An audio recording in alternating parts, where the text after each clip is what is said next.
Hi, it's Vex, and today we are starting our Vex's deck building guide with what I call ultra staples. These are not just staples, these are ultra staples that you should consider, and some of them have in every single deck. That's right, these are the ultra staples. They are for each color combination. Well, maybe not all color combinations, but for all the colors. And let's go through it. So for each color, I have a must include, and also some color combinations I have must include cards. They're always included in every one of my decks. As you can see, for instance, Swords of Plowshares is from the original Alpha set.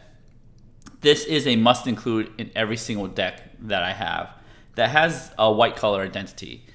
The reason why is a very efficient answer. And most of these cards aren't like proactive cards, or some of them are, but most of them are reactive cards. Good answers, very flexible answers, very cheap answers. It's just the cream of the crop. Swords of Plowshares is the cream of the crop removal spell. Exile target creature. Its controller gains life equal to its power. Again, in EDH, gaining life is much worse than just losing a creature. And usually save this to exile a very important creature, a combo piece, or anything that's in the battlefield. So every white deck will have this, right? Other ultra staples of white, not every white deck will have it, but I recommend every time you build a deck, strongly consider these cards because they're very powerful. Unfortunately, some of them are also very expensive because of the power level. A long time ago, when Ravnica Legions came out, people were drafted, and they hate drafting this card because it sucked in draft, and they just throw it away. And then this is the most expensive card now in Ravnica Allegiance, Smothering Tithe. Here, you should know what Smothering Tithe does. Just generates you tons and tons of treasures. I have it in almost all my white decks except for a couple. Again, this is the ultra staple white, ultra staple, always must include. These are staple cards that I just strongly would consider including. I don't include all of these ultra staples because I do want to ratchet down the power level a little bit. But if you want to just have powerful cards, these are the cards, the most efficient cards out there. Vanquish the Horde, right here, destroy all creatures, which are essentially white. Very efficient removal, just like Blasphemous Act. A new card here I strongly consider in all of my decks nowadays is Farewell. It's a new card from Kamigawa Neon Dynasty, but I definitely recommend you considering this, and including it in most decks for white. Exile one or more. All artifacts, creatures, enchantments, or graveyards. The cool part, I know it doesn't do Planeswalker, but the cool part is it does graveyards. Graveyard hate. I always mention graveyard hate. Always have it, and it's always good. Teferi's Protection here. This thing gets you out of so many different situations. If somebody Cyclonic Rifts, Teferi's Protection. Somebody trying to kill you, Teferi's Protection. Somebody trying to wrap the board, Teferi's Protection. Basically answers so many things. Extremely strong. Now, before I keep going on with all these cool white cards, I only have one more left, but that's what makes Commander, when you have 5-color decks, kind of suck because there's so many staples. And look at this pile. So many ultra staples that you want to include in your deck. That's why I have the Kenrith Good Stuff deck, because it just includes so much good stuff from this pile. It kind of makes you lose diversity. So the more colors your commander has, I feel like the less diverse it is, because you can just include so many good cards. But if you're a spike like me, just do it anyway. Everybody wants to play a Good Stuff deck, right? And you have Esper Sentinel, brand new card from Modern Horizons 2, just came out last year. Good card draw. So look at these. This card, and this card. 3 out of our 6 cards, 50% came out last year. This one came out like 30 years ago. Smothering Tithe came out recently. Then we have blue. The always must include a blue is Cyclonic Rift. I know some people are very salty about Cyclonic Rift. End of the player before your turn, you Cyclonic Rift, return everything, win a game. That is a offensive Cyclonic Rift, but there's a defensive Cyclonic Rift called the Baby Rift. 1 in blue, just return permanent you don't control, or the Overload, which is very cheap. It's just 6 in a blue. It should have been like 3 blue, quadruple blue or something to make it harder to cast, but very good, very flexible. I think I like Cyclonic Rift because it gives you hope. Sometimes there's a board state where you just cannot win in, and the only card that you could literally top deck to actually even have a chance is Cyclonic Rift. So I believe it's just a good defensive card, and it's a good card in general. It does cause salt, but it is what it is. Get used to it. Another card here. People love this card. This is even saltier in Cyclonic Rift. I think Ristic Study. Would you pay the 1? I include it in a bunch of my decks because it's very powerful card draw, and it's Well, it's just an extremely powerful card. It's a common too, which is kind of ridiculous to think about right now because they'll put out rare or mythic rare nowadays. But most decks include it. Again, if I want to ratchet power level down or have another card that does better things, I will remove it. But I recommend most decks have this card. Oh, another recently printed card in Commander 2020, Fierce Guardianship. Of course, free counterspells are insane. Like, being tapped out means nothing in Magic anymore because somebody could just be like, I'll cast this game-winning Expropriate. I'm like, nah, Fierce Guardianship that sucker. You know, that's why it's so powerful. It helps you protect your commander. You can tap out to play your commander, and people are like, oh, you're tapped out. The only thing you can save is Fierce Guardianship. I'll Swords it. I'm like, no, Fierce Guardianship. So it is what it is. And then Mana Drain is so much better than Counterspell. Counterspell is one of the most played commons in blue. But Mana Drain, well, I guess most played card in blue, not even just common. But Mana Drain does it so much better, and it's a ramp spell. I would never, if I want to play high-powered commander, I would always include Mana Drain way over Counterspell. Actually, I've never included Counterspell in my high-powered decks because it's just very inefficient. This could, you could, on turn 2, counter any 2-mana rock, just literally any 2-mana rock. Go your turn 3, you have 5 mana to play with, or 6 if you have played your own 2-mana rock or 1-mana rock, I guess. This is just amazing ramp right there. So black is very special to me because that's 2 always include. And as I said during talk about Farewell, we have Bojuka Bog. Getting rid of people's graveyard for land is amazing. Sometimes you pay 1 mana, get rid of their graveyard, and it's not even attached to a mana producer.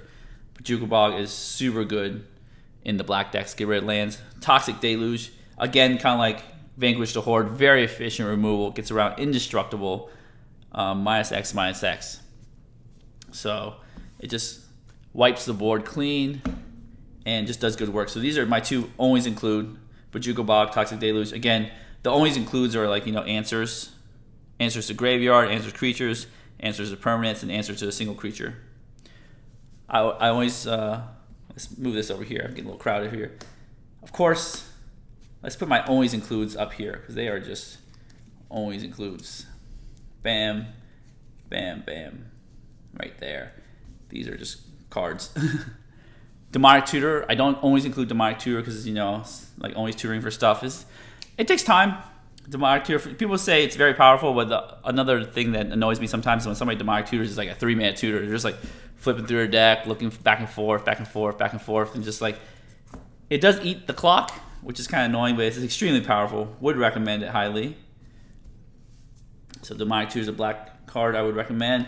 I had Vampiric Tutor on this list, but I've been replacing it with Aghanim's Awakening. It's just so flexible. It's a mono double face card. This is the only mono double face card I recommend because what it could do is it could get you your 1-drop back for X equals 1. It's very flexible up the chain. It plays the land, so I really like Aghanim's Awakening. That is one of the black, ultra staples I consider. Red, I always include Blacksmith's Act in my deck. Again, very efficient answers. As you can see, it's like board wipe central here. It is a 1 mana compared to Vanquish the Horde. Vanquish the Horde is 2 mana, but Blacksmith's Act, just 1 mana wipe the board. Again, the more efficient it is, the better it is. Dockside Extortion, Extreme Power. I actually cut this from a lot of my decks. It always goes in the deck list, and I could cut it. The reason I cut it because it's so powerful. I do want to always keep power level in check. But if you want to ratchet it up, Dockside Extortion has got to be your go-to staple. Deflecting Swat, same vein as Fierce Guardianship. This could act as a counterspell because you could just point a counterspell at the Deflecting Swat on the stack. Could save your commander from a Swords of Plowshares, Deflecting Swat it back. So extremely powerful there. Jessica's Will. This is a mana generator and card draw in one. I know I've seen people whiff like 3 lands on Jessica's Will, but it could generate tons of mana, so you can still play stuff from your hand. It does decrease in power later in the game when people have less cards in hand, but you still could generate, the 3 free cards is just amazing. And if you have a low mana value commander, you play that. 1 turn, play Jessica's Will. Another turn, it's just insane. Green usually ramp is a high staple, but the staple I have is Balgate Recovery, another modal double face card. I guess I lied. These 2 are the only 2 modal double face cards, but this is only like a bolt land, the lands that bolt you come and play on tap. Balgate Recovery. It's just, to be honest, every deck, if it has green involved, green's the main color because green has ramp, right? Green has all this cool ramp right here. Green's always the main color. I'm not gonna lie to you. It's very good. This is very low opportunity cost. You play it as most time Balgate Sanctuary. You know, maybe 60% of the time, but 40% of the time it becomes an Eternal Witness kind of deal. Get stuff back, replay things. Green likes to regrow things from the graveyard. So these are my colored Ultra Staples here. Yes, in a 5-color deck, you will see all 6 of these cards. Another card from Kamigawa Neon Dynasty, Beseiju Who Endures. I think this is amazing. We don't have enough land hate, and this just does it all. It's a land if you need it to, or you can channel it. You know, discard Beseiju Endures, destroy target artifact, enchantment, or non-basic land opponent controls. That player may search their library for a land card with basic land type, put it into the battlefield, and shuffle. This ability costs 1 less to activate for each legendary creature you control, so you can pay as little as 1 green, destroy a land, enchantment, or artifact. They do get a land with a basic land type, like maybe a Triumph to replace it. But again, in a pinch, destroying game-winning pieces, this is very, very good. Kind of like if, let's say you got Grave Pact or Dictative Erebos you're playing against, and you can never stick a creature because they're sacking things left and right. You can just Beseiju it.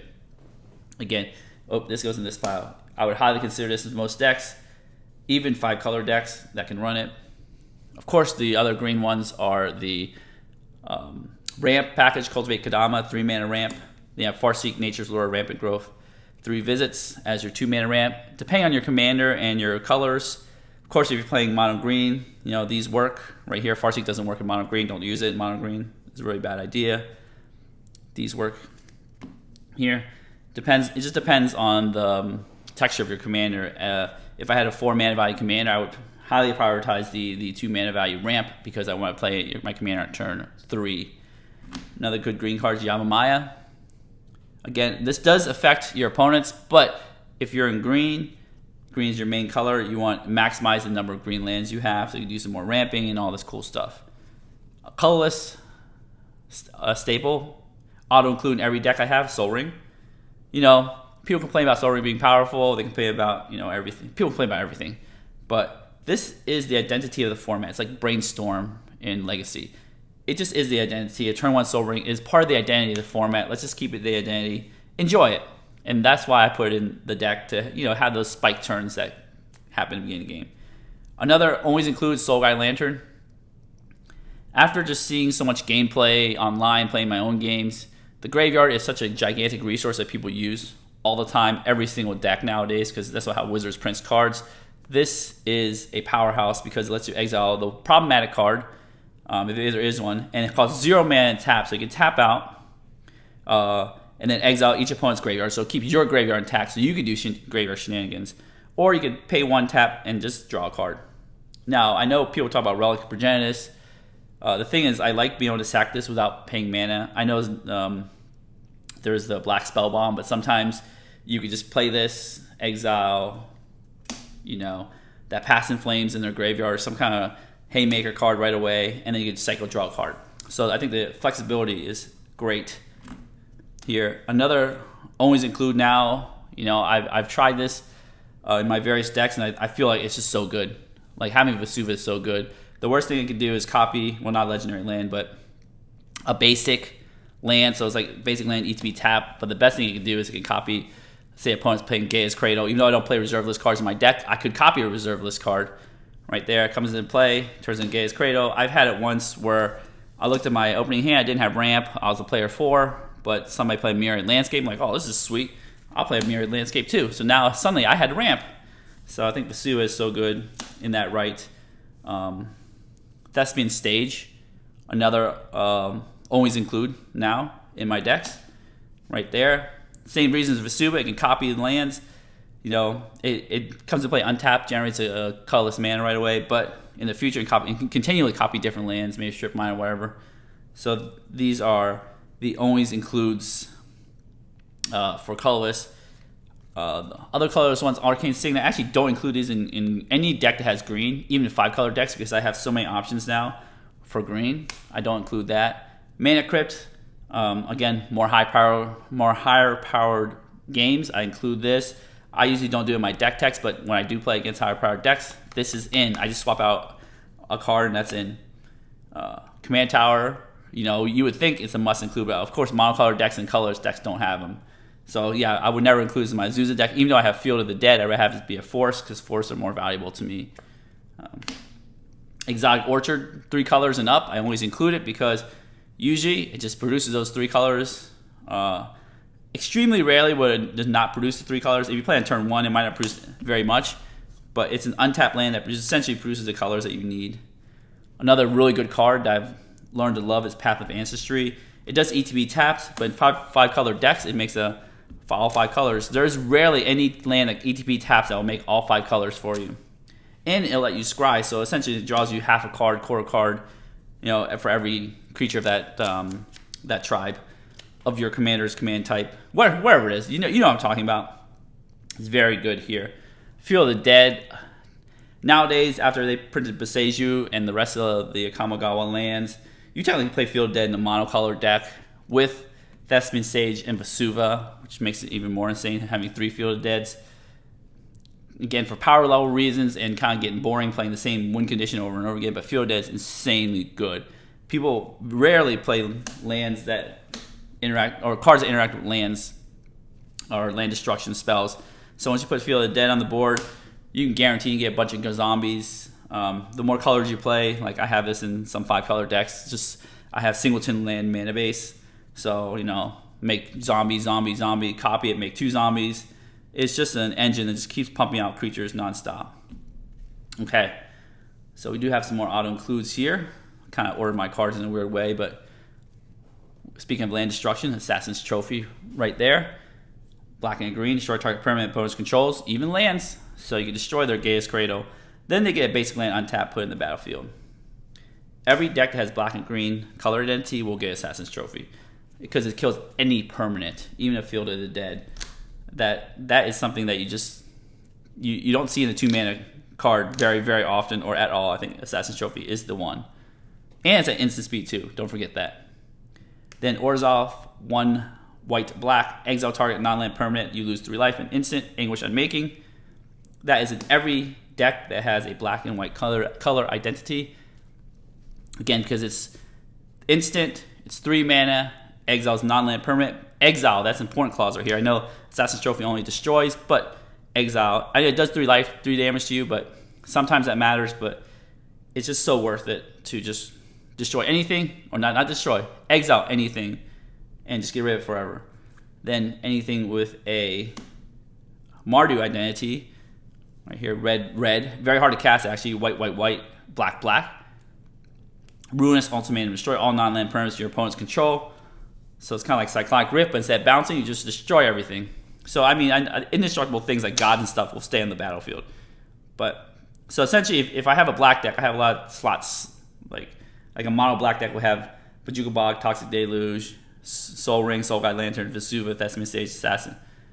Oh, not this. But and then a Gagar deck will have Assassin's Trophy plus all those. Orzhov deck will have Anguish Unmaking plus those. And then a Mardu deck will just have, you know, this Ruinous Ultimatum, Anguish Unmaking, Assassin's Trophy, Thespian Stage, Vesuva. So the more colors, the more always include I add. 5 color decks always include World Tree. I mean, of course, World Tree, because it's just like a Chromatic Lantern on a green mana source. Of course, green is very important in your multicolor decks, or any green deck, I should say. And rounding the suite out is my multicolored Boral's Charm. I don't know why I did colorless then multicolored. Usually it's multicolored and colorless, but you know, whatever. It happens. Boral's Charm, red and white. Now, I don't put it in every Boros deck, but I consider it. Deals 4 damage target player Planeswalker. I've never actually killed somebody EDH with Boral's Charm, mostly modern with Boral's Charm. The important mode is permanents you control, gain indestructible until end of turn. That's the most important one. Another one is target creature gains double strike until end of turn. You might do double striking commander damage. So, but it does protect your teams like Heroic Intervention. It doesn't give hexproof, but it just gives everything indestructible. Rakdos Charm, only strongly consider it. I just don't want to get boring in my deck text by playing the same cards over and over again. But I wanted to force the notion that these are the staples that I always have in every deck now. As you see, you know, like this started like Kamigawa. These Soul Guide Lantern, Vesuva, Thespian Stage. But back to Rakdos Charm. Choose one, exile all cards from target player's graveyard. That's the important part, graveyard hate. destroy target artifact. So it's very flexible. Each creature deals 1 damage to its controller, so if someone has infinite creatures or has a token deck, this could kill them. So don't forget, I've killed people with token decks before with Rakdos Charm. And then we have Golgari card, Rhythm of the Wild, 1 red, green. I have not built a lot of Golgari decks for my deck text, but this is a very good card. Creature spells you control can't be countered. I don't play against that many counter spells, counter creatures, but the important part is non-token creatures you control have Riot. They enter the battlefield with the choice of +1/+1 counter or haste. Remember, it's a non-token because I thought it was all creatures, but it's just only non-tokens. All right, so these are the list of what I consider to be ultra staples. Anytime you build a deck, you would consider adding these cards in there. These are cards I always add if it had that color identity. So a 5-color deck would get 1, 2, 3, 4, 5, 6, 7, 8, 9, 10, 11, 12, 13, 14 auto includes. It just is what it is. That's how I do my deck building. You don't have to follow this. It's just a little guide. If you've seen my video, a pile of commander staples, most of these are in that pile of commander staples. I need to do an update video because my pile is this big, but now my pile is like plus this much right here. That big. It's like this big of piles of commander staples. Most of these cards are in there. Some cards like Demonic Tutor, I don't have an extra one to put in an unused pile of cards when I want to make like random decks here and there. Anyways, so this is the start of my deck building guide. I hope you enjoy it. If you did, give it a thumbs up, smash the subscribe button, hit notification bell to be alerted for new videos. But before we go, I want to have my final thoughts. This is in no way, shape, or form like cards that you should always include in your decks. Always be willing to customize your deck in any way. Remove all these cards. Do like non-staple deck. Do whatever you want. Commander is about doing the things that makes you happy, not the most powerful things. Sometimes spikes come in and play the most powerful things, and that makes them happy, so that's good too. But doing these videos makes me happy, and getting you to watch them all the way to the end makes me happy. If you see this, type in a comment below the word happy. All right. I hope everybody has a wonderful day.